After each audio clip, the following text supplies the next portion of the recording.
ছিল আল্লাহ আর কেবলা ছিল আদম সফিউল্লাহ আর সেজদার হাকিকত ছিল তাজিম ছিল নূরে মুহাম্মাদি। চিৎকার করে বলেন আল্লাহু আকবার। সেজদার মাসজুদ হলো আল্লাহ, সেজদার মালিক আল্লাহ, তাজিম নূরে মুহাম্মাদের, কেবলা হলো আদম। কি বুঝলেন? নবীর তাজিম আগে থেকেই চালু হইছে। এই তাজিম যারা মানে না তার কপাল পোড়া, কপাল পুরা, কপাল পুরা। ঠিক কিনা?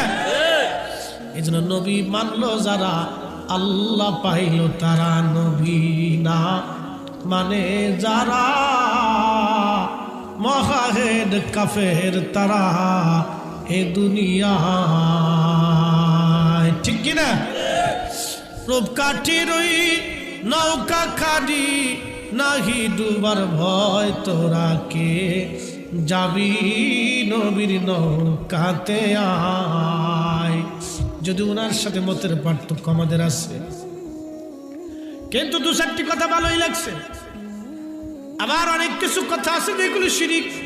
খুব মনোযোগ দিয়ে কথাগুলি শুনে নেবেন আপনি বাবাজি, বুঝে যাওয়ার দরকার আমাদের। আল্লাহ রাব্বুল আলামিন তার হাবিবকে দুনিয়ার মধ্যে পাঠাবেন, সমস্ত ফেরেশতারা সিজদার মধ্যে পড়ে গেল ইল্লা ইবলিস। ইবলিস ব্যতীত সব সিজদার মধ্যে পড়ে গেল। আর ইবলিস তাকাব্বুরি করলো, অহংকার করলো, অহমিকা দেখাইলো। আমার রব ডাক দিলেন, ইবলিস সিজদা দিই না কেন? বলে আল্লাহ ও মাটির তৈরি আদম, ও আদম আর আমি উত্তম। কি বুঝলেন? এটা অধম, আমি উত্তম।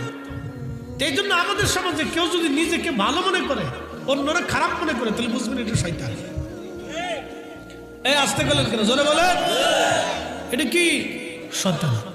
আল্লাহ পাক এই শয়তান থেকে আমরা হেফাজত করি সকলে। এটা শয়তান। আচ্ছা, তাকাব্বুরি, অহংকার করো মানুষের জন্য।